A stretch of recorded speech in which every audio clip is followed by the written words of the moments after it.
এসে বলছে, বলো অর্জুন আমাকে কি করতে হবে? প্রভু আপনি এসেছেন, প্রভু আপনি এসেছেন। প্রভু আমরা তো পঞ্চ পাণ্ডবে 5 ভাই কুরুক্ষেত্র দর্শন করতে যাব, তাই তুমি কি করবে? ঘরটা একটু সিকিউরিটি গার্ড অর্থাৎ পাহারা দেবে, কেমন?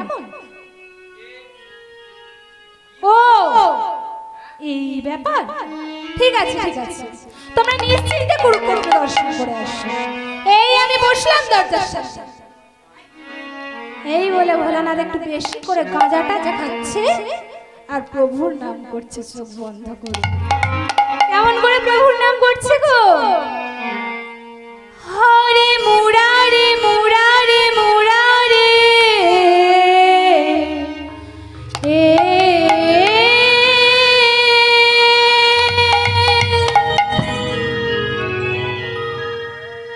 হরে মুরারে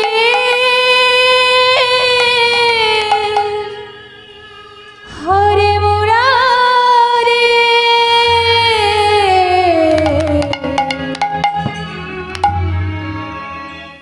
হরে মুরারে মধু কৈতপারে হরি মুরারে মধু কৈতভারে হরে মুরারে মধু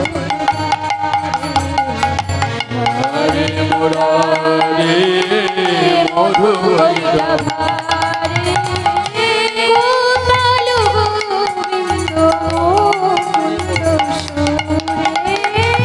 গোপাল গোবিন্দ মুকুন্দ সুরে গোপাল গোবিন্দ মুকুন্দ সুরে গোপাল গোবিন্দ মুকুন্দ সুরে গোপাল গোবিন্দ মুকুন্দ সুরে হরে মুরারে কৃষ্ণ প্রেমানন্দের হরে মুরারে মধু কৈতভারে গোপাল গোবিন্দ মুকুন্দ সুরে হরে মুরারে মধু কৈতভারে হরে মুরারে মধু কৈতভারে। মাগো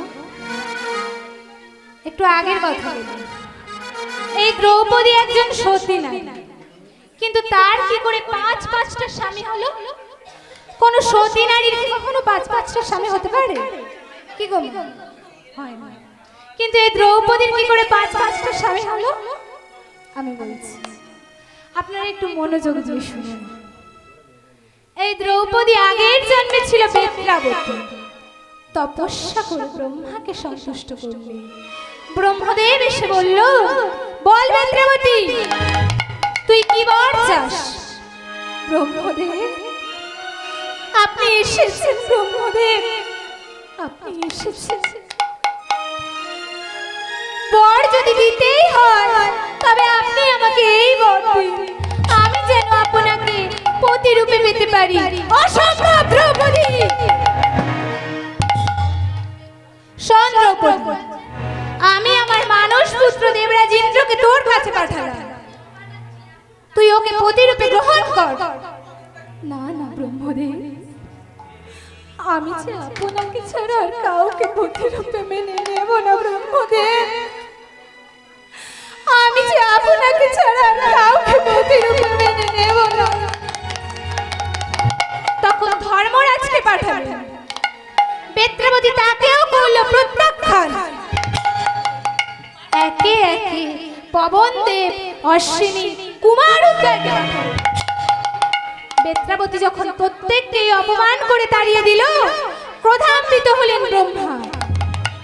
ওরে বেত্রাবতী, তোর কিনা এত বড় স্পর্ধা, তোর কিনা এত বড় সাহস, তুই কিনা আমার পাঠানো মানস পুত্রদের অপমান করে তাড়িয়ে দিস? শোন বেত্রাবতী, যাদের আজ তুই অপমান করে তাড়িয়ে দিয়েছিস তাদেরই ঔরস সন্তানদের তোকে পতি রূপে গ্রহণ করতে হবে।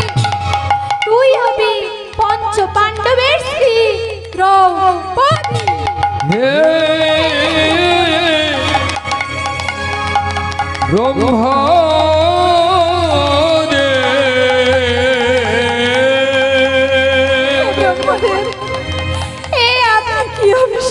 এ তুমি কি অভিশাপ দিলে গো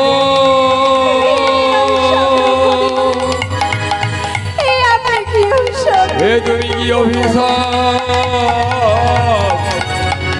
দিলে গো অভিশাপ পেল বেত্রাবতী। তাই এই জন্য বেত্রাবতী দ্রৌপদী। আর ওই দ্রৌপদীর পঞ্চপাণ্ডবদের 5টি সন্তান এবং দ্রৌপদী একটি শয়ন কক্ষে শয়ন করে আছে। আর ওদিকে রাতের অন্ধকারে অশ্বত্থামা হাতে একটা ধারালো তলোয়ার নিয়ে গৃহের মধ্যে পা টিপে টিপে প্রবেশ করে পঞ্চপাণ্ডব মনে করে দ্রৌপদীর কোল শূন্য করে ওই 5টি সন্তানের মাথা কেটে নিয়ে চলেছে কোথায়? যেখানে দুর্যোধনের মুখ থেকে রক্ত উঠছে। বন্ধু বন্ধু দেখো, বন্ধু দেখো, যে কাজ তোমরা এতদিন ধরে করতে পারোনি সেই কাজ আমি করেছি বন্ধু, সেই কাজ আমি করেছি।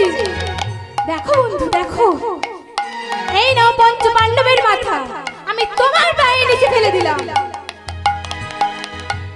এনেছো অশ্বত্থামা, তুমি পঞ্চপাণ্ডবের মস্তকগুলো কেটে আনতে পেরেছো? হ্যাঁ বন্ধু, তুমি তো আর বাঁচবে না। এই নাও বন্ধু, এই মস্তকগুলো আমি তোমার পায়ে নিচে ফেলে দিলাম। অশ্বত্থামা, আমি তো আর বাঁচবো না, তবে যাবার আগে ওই ঝোলা থেকে সবথেকে বড় মাথাটা আমার হাতে দাও দেখি। অশ্বত্থামা কি করেছে না, ওই ঝোলা থেকে সবথেকে বড় মাথাটা নিয়ে দুর্যোধনের হাতে দিয়েছে। আর দুর্যোধন মাথাটাকে হাতের মধ্যে নিয়ে বলছে, ওরে বেটা ভীম, তোর জন্য আজ আমি মাটি থেকে উঠে দাঁড়াতে পারছি না। তুই তোর 80 মণ লোহার গদা দিয়ে আমার উড়ু ভেঙে দিয়েছিস। তাই যাবার আগে আমি তোর মাথাটাকে চূর্ণ বিচূর্ণ।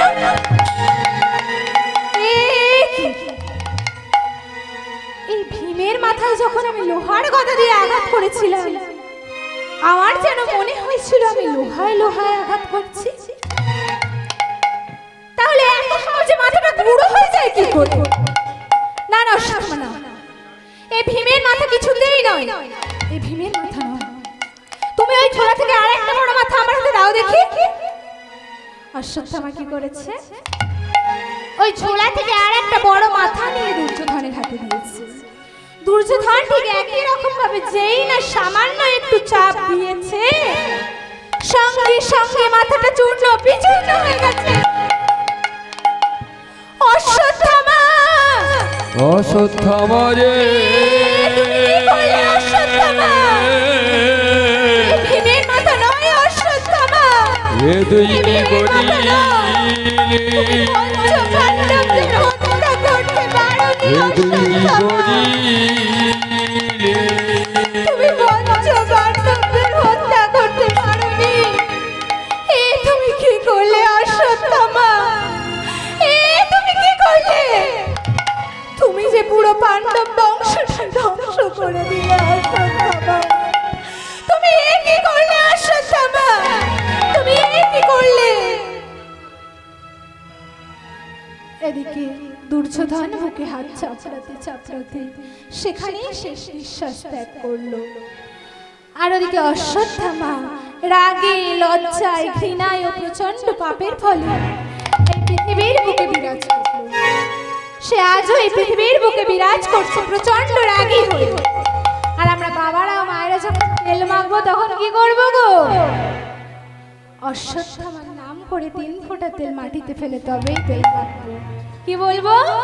ওং অশ্বত্থামায় নমঃ, ওং অশ্বত্থামায় নমঃ, ওং অশ্বত্থামায় নমঃ। কেমন? এদিকে দুর্যোধনেরও তো মৃত্যু হলো। আর ওদিকে পঞ্চপাণ্ডব কুরুক্ষেত্র দর্শন করে বাড়ি ফিরে গিয়ে দেখছে গৃহের মধ্যে রক্তের স্রোত বইছে।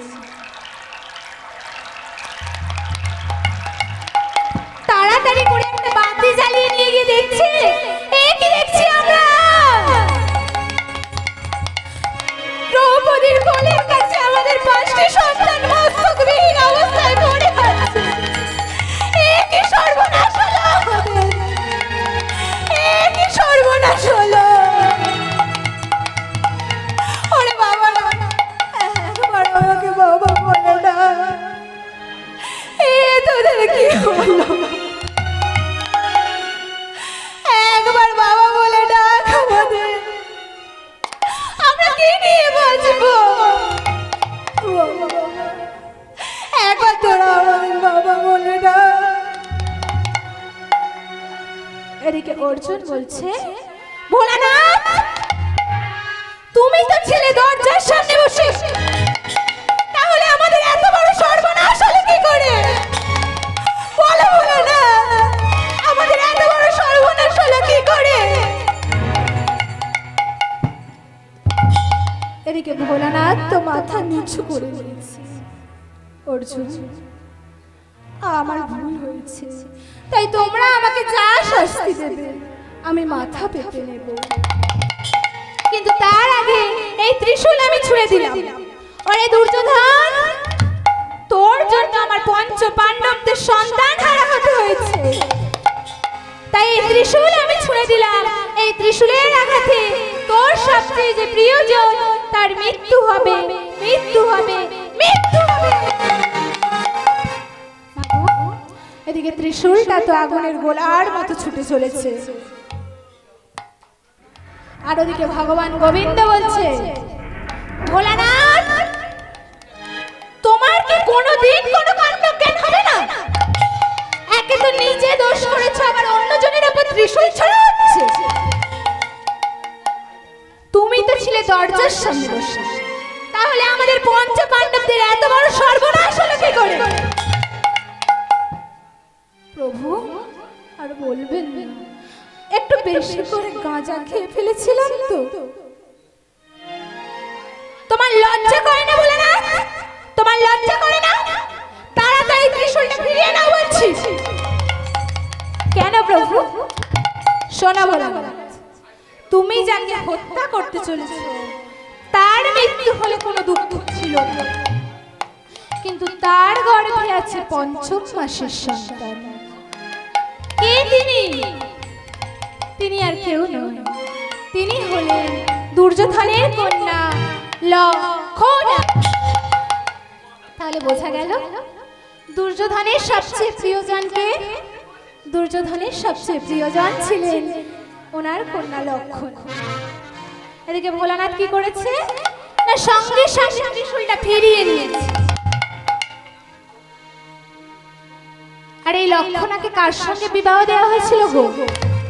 কৃষ্ণপুত্র সাম্যর সঙ্গে। সাম্য কার সন্তান? মাতা জাম্ববতীর সন্তান। অর্থাৎ ভগবান আর দুর্যোধনের মধ্যে একটি মধুর সম্পর্ক ছিল। কি সম্পর্ক? না বেআইয়ের। এদিকে লক্ষণা মায়ের গর্ভে আছে সন্তান। দেখিতে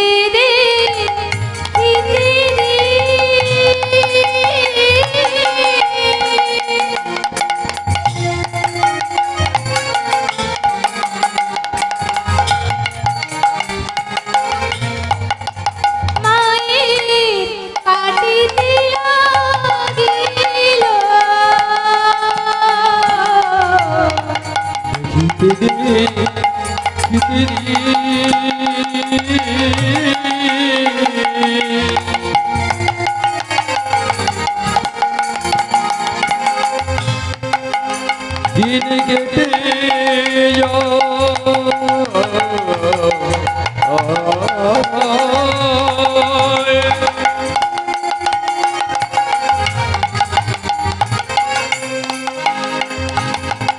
একদিন দুদিন করে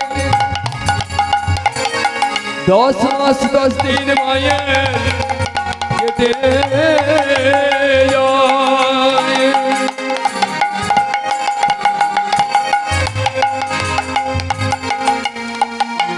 কেটে যায়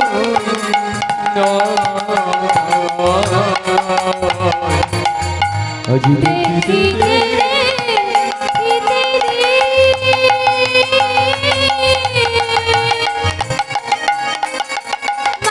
মায়ের কাটিতে লাগিল আজি দেখিতে খিদে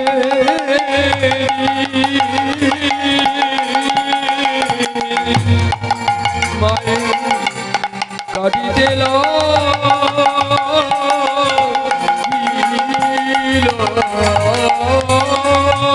10 মাস 10 দিন পূর্ণ যে হইল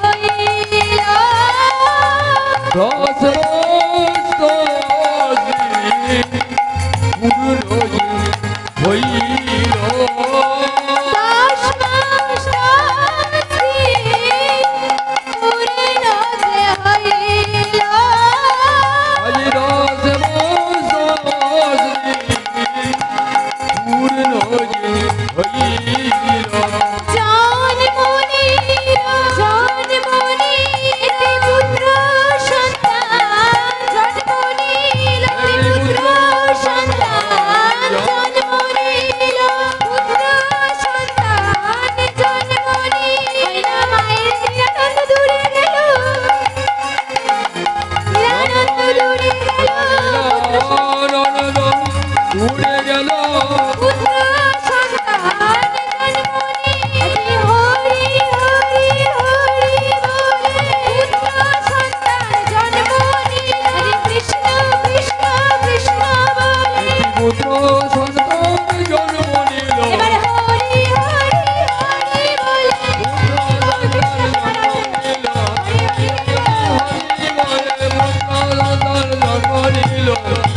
পুত্র সন্তান জন্ম নিল এদিকে লক্ষণ আমার সুন্দর একখানা পুত্র সন্তান জন্মগ্রহণ করেছে কিন্তু হলে কি হবে মাগো সন্তানটা হয়ে থেকে খালি কাঁদছে আচ্ছা মায়েরা বলুন তো সন্তান হলে কাঁদে কেন কি মায়েরা সন্তান হলে কাঁদে কেন মুড়ি খাবে বলে দেখেছেন মায়েরা বলে কিনা মুড়ি খাবে বলে কাঁদে তুমি হয়ে মুড়ি খেয়েছিলে তুমি কিচ্ছু জানো না চুপ করে বসো দেখেছেন মায়েরা কাদের নিয়ে গান করতে এসেছি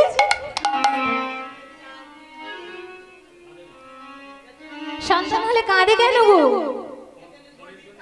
সন্তানটি যখন গর্ভের মধ্যে থাকে তখন তার ভগবানের সঙ্গে দেখাও হয় আর কথাও হয় আর এই মায়াময় সংসারে অবতীর্ণ হয়ে সে আর ভগবানকে দেখতে পাচ্ছে না তাই কাঁদছে এদিকে পাড়া প্রতিবেশী সকলে মিলে এসে বলছে এই লক্ষণা তুই সন্তানের মুখে একটু মধু দিতে পারিস না দেখতে পাচ্ছিস না সেই থেকে খালি কাঁদছে কি ভাই সন্তান হলে সন্তানের বদলে মধু কেন দেয়া হয় কি গো সন্তান হলে সন্তানের বদলে মধু কেন দেয়া হয় যাতে সন্তানটা বড় হলে বাবা মার সাথে মধুর মধুর মিষ্টি মিষ্টি কথা বলে কিন্তু আজকালকার ছেলে মেয়েরা বাবা মার সাথে কত মধুর মধুর মিষ্টি মিষ্টি কথা বলে তা একমাত্র আমার মায়েরাই জানেনি তাই হরি বল হরি বল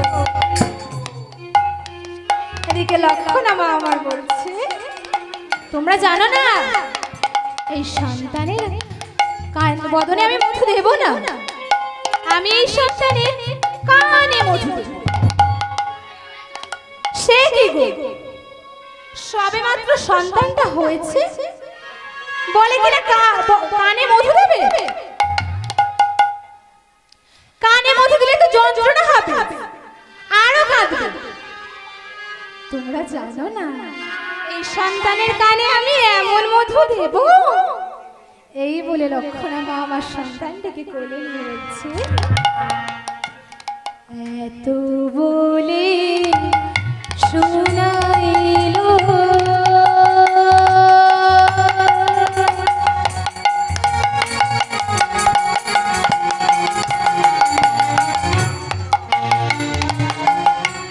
মধুর কৃষ্ণ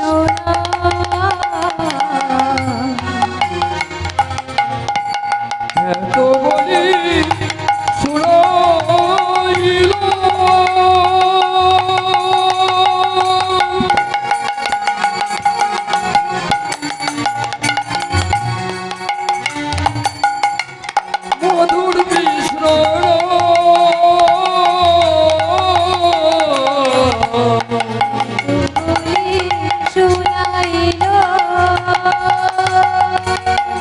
মা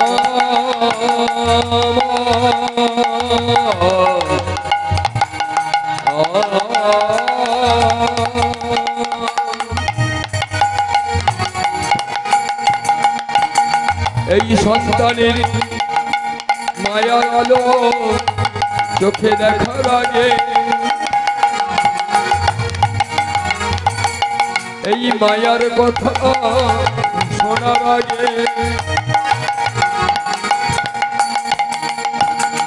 সন্তানের বর্ণে দিল মধুর কৃষ্ণ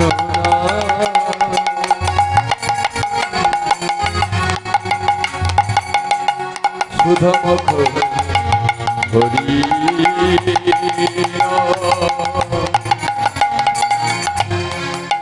কৃষ্ণ না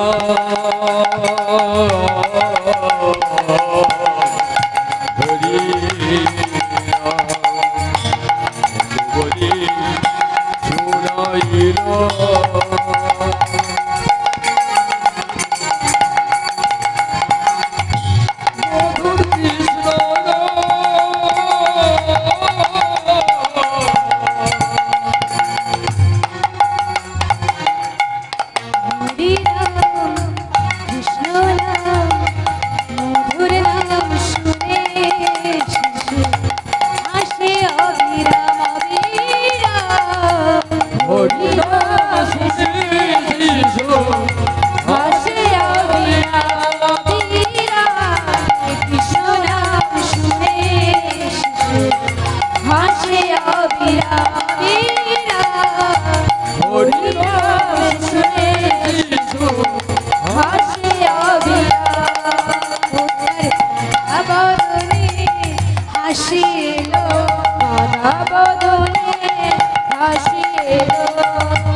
লক্ষণা, এই লক্ষণা, তোর সন্তানটার মুখটি ঠিক যেন চাঁদের মুখ, আর কি সুন্দর মৃদুময় হাসছে।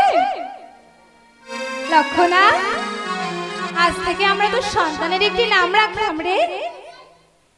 সন্তানের নাম রাখিল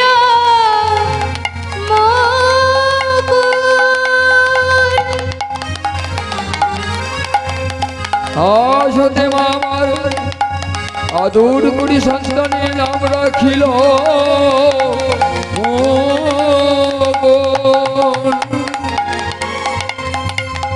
সে যে আমাদের বড় আদরের মুকুল সন্তানের নাম রাখিল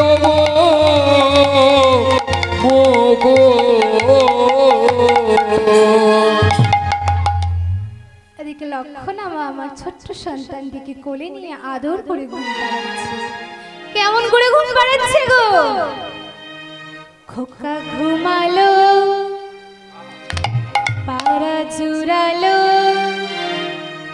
খোকা ঘুমালো, পাড়া জুড়ালো, দৌড় গেলো দেশে, বুলবুলিতে ধান খেয়েছে, খোকা ঘুমালো, পাড়া জুড়ালো, দৌড় গেলো দেশে, বুলবুলিতে ধান খেয়েছে, খাজনা দেব কিসে?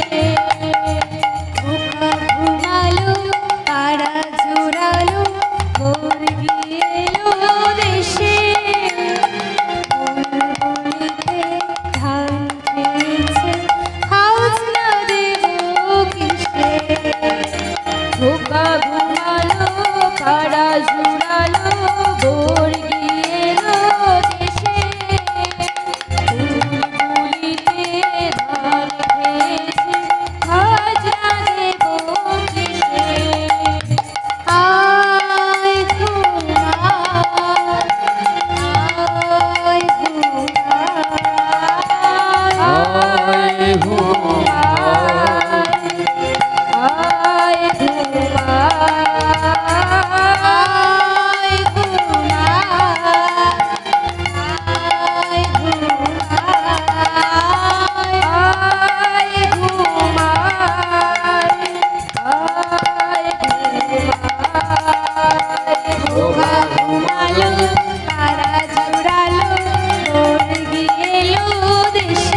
এদিকে সন্তানটা ঘুমিয়ে পড়েছে। এইভাবে বেশ কিছুদিন যায়। মুকুল যখন পঞ্চম বছরে পদার্পণ করে তখন মা তাকে পাঠশালায় ভর্তি করে দেয়। মায়ের মনে বড় দুঃখ। মাগো, কোনো মায়ের স্বামী যদি মাকে ছেড়ে চলে যায় তখন মায়ের মনটা কেমন হয়?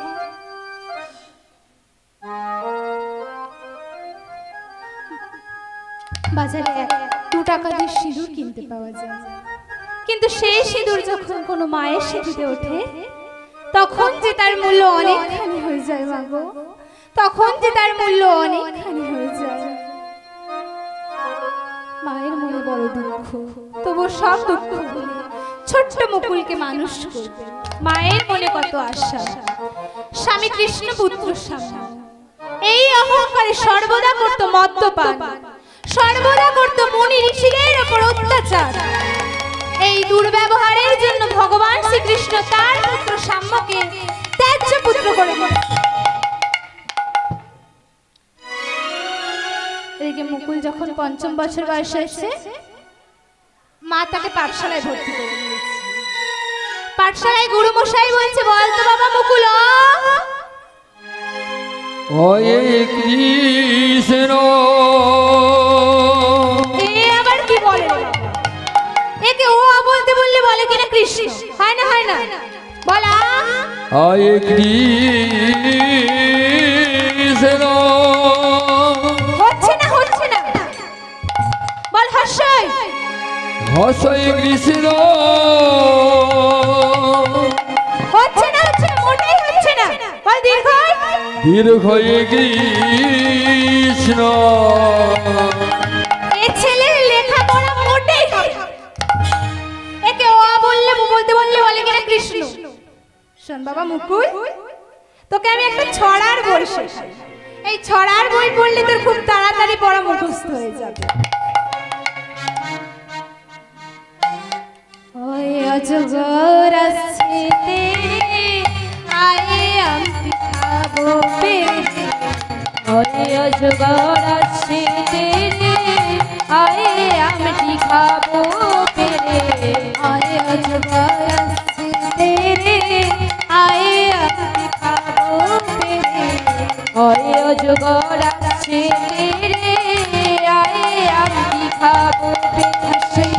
ইঁদুর ছানা ভয়ে মরে, ঈগল পাখি কাছে ধরে। ইঁদুর ছানা ভয়ে মরে, ঈগল পাখি বাজে ধরে। ইঁদুর ছানা ভয়ে মরে, ঈগল পাখি কাছে ধরে। ইঁদুর ছানা ভয়ে মরে, ঈগল পাখি বাজে ধরে। কিরে বাবা, বুঝতে পেরেছিস? হ্যাঁ, বুঝতে পেরেছি। তুই কেমন বুঝেছিস বলতে দেখি। আয়ে অহংকার করো না গো, প্রভু তুমি মোরে। অহংকার করো না গো, প্রভু তুমি মোরে। অহংকার করো না গো, প্রভু তুমি মোরে।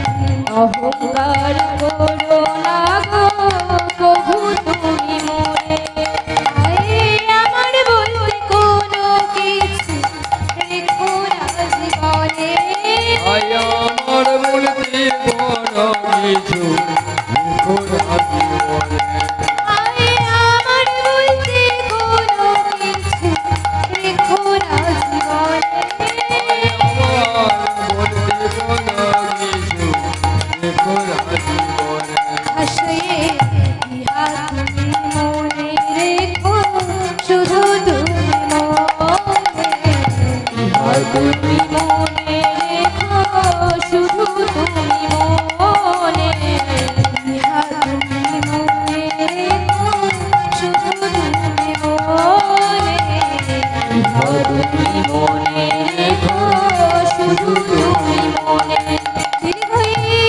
ঈশ্বর পরম কৃষ্ণ দয়া করে দিন জানে আজি ঈশ্বর পরম কৃষ্ণ দয়া করে ঈশ্বর পরম কৃষ্ণ দয়া করে দিন জানে পরম কৃষ্ণ দয়া করে দিন হরি হরি বলিব হরি হরি বলিব হরি হরি বলিব আমি হরি হরি বলিব বাহু তুলি হরি হরি বলিব দুটি বাহু তুলি নাচিব হরি হরি বলি দুটি বাহু তুলি না এবার হরি হরি হরি বলি বাহু তুলে হরি হরি হরি বল বলে বাহু তুলে হরি হরি বলিব হরি হরি বলিব হরি হরি মাগো এইভাবে দিন যায় প্রতিদিন মা যত্ন করে মুকুলকে পাঠশালায় পাঠায় আর মুকুল কি করে না বনের মধ্যে কাদা তুলে ঠাকুর নির্মাণ করে আর বন থেকে ফুল তুলসী পাতা ছিঁড়ে এনে ঠাকুর পূজা করে মাগো তখনকার দিনের নিয়মের সঙ্গে এখনকার দিনের নিয়মের একটা বড় পার্থক্য রয়েছে কি পার্থক্য এখনকার দিনে ছেলে মেয়েরা যখন স্কুলে যায় তখন কি করি না 20টা টাকা হাতে দিয়ে বলি এই টাকাটা নে টিফিনে কিছু কিনে খেয়ে নিস কি বলি না কিন্তু তখনকার দিনে তো আর এসব ছিল না তখন ছেলে মেয়েরা যখন পাঠশালায় যেত তখন মায়েরা কি করত না ঝোলায় করে মুড়ি নারকেল নাড়ু বাতাসা ইত্যাদি বেঁধে দিত আর মুকুলকে পাঠশালায় যাবার জন্য মা যে মুড়ি নারকেল নাড়ু বাতাসা গুড় দেয় তা দিয়ে গোবিন্দ সেবা দেয় আর একটি মাটির পাত্র তৈরি করে তাতে জল দিয়ে বলছে হে কৃষ্ণ তুমি খাও হে কৃষ্ণ তুমি খাও হে কৃষ্ণ তুমি খাও ও এত করে তোমাকে বলছি তুমি খাবে না তাই তো হাই দেখো আমি কি বোকা দেখো কৃষ্ণ তোমার হাতের মধ্যে যে আমি একটা বাঁশি দিয়েছি ওই বাঁশিটা যদি হাতের মধ্যে থাকে তাহলে কি খাওয়া যায় দাও দাও আমি তোমার হাতের ওই বাঁশিটা নামিয়ে নিই আর তো তোমার খেতে অসুবিধা হবে না তুমি ততক্ষণ খাও আর আমি তোমার বাঁশিটা একটু বাজিয়ে দেখি বাঁশি কি বলে গো বাজি গো বাঁশরি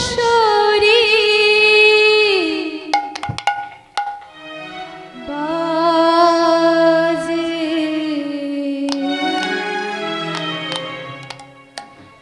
বাজে গো বাঁশরি বাজে বাজে গো বাঁশরি বাজে বাজে গো বাঁশরি বাজে বাজে গো বাঁশরি বাজে বাজে গো বাঁশরি বাজে বাজে গো বাঁশরি বাজে বাজে গো বাঁশরি বাজে যমুনার কূলে না কদমের ফুল না যমুনা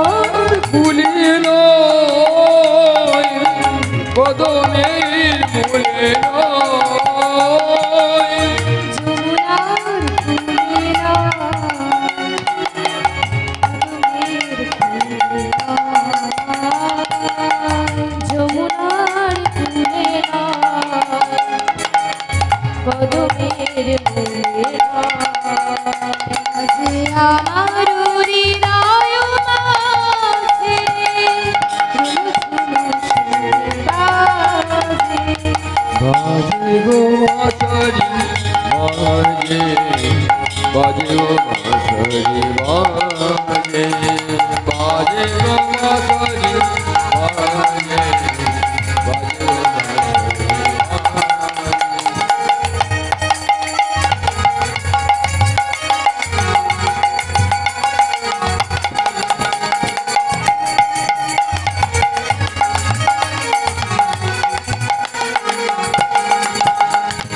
তরুণীর পুরোটা রুনু ঝুনু বাজে গো মধুর মধুর সুরে মন ভরে ওঠে গো চরণের পুরো তার ঝুনু ঝুনু বাজে গো মধুর মধুর সুরে মন ভরে ওঠে গো তরুণীর পুরোটা রুনু ঝুনু বাজে গো মধুর মধুর সুরে মন ভরে ওঠে গো চরণের পুরো তার ঝুনু ঝুনু বাজে গো মধুর মধুর সুরে মন ভরে ওঠে গো দেখা দাও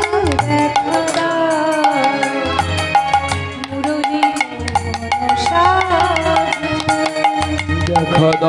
দেখা দাও মোহন মুরলী সাজা দেখা দাও মোহন মুরলী সাজে দেখা দাও মোহন মুরলী সাজে বাজে আমার হৃদয় মাঝে রুনু ঝুনু সুরে বাজে বাজে গো বাঁশরি বাজে বাজে গো বাঁশরি বাজে বাজে গো বাঁশরি বাজে বাজে গো বাঁশরি বাজে বাজে গো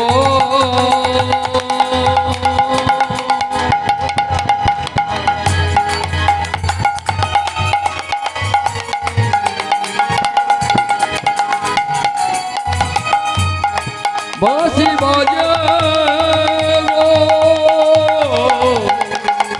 ও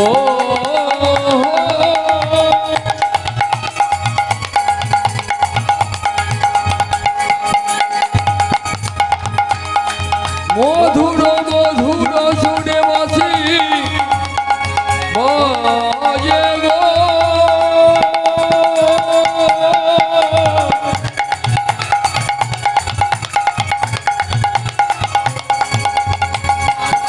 বাঁশি বাজে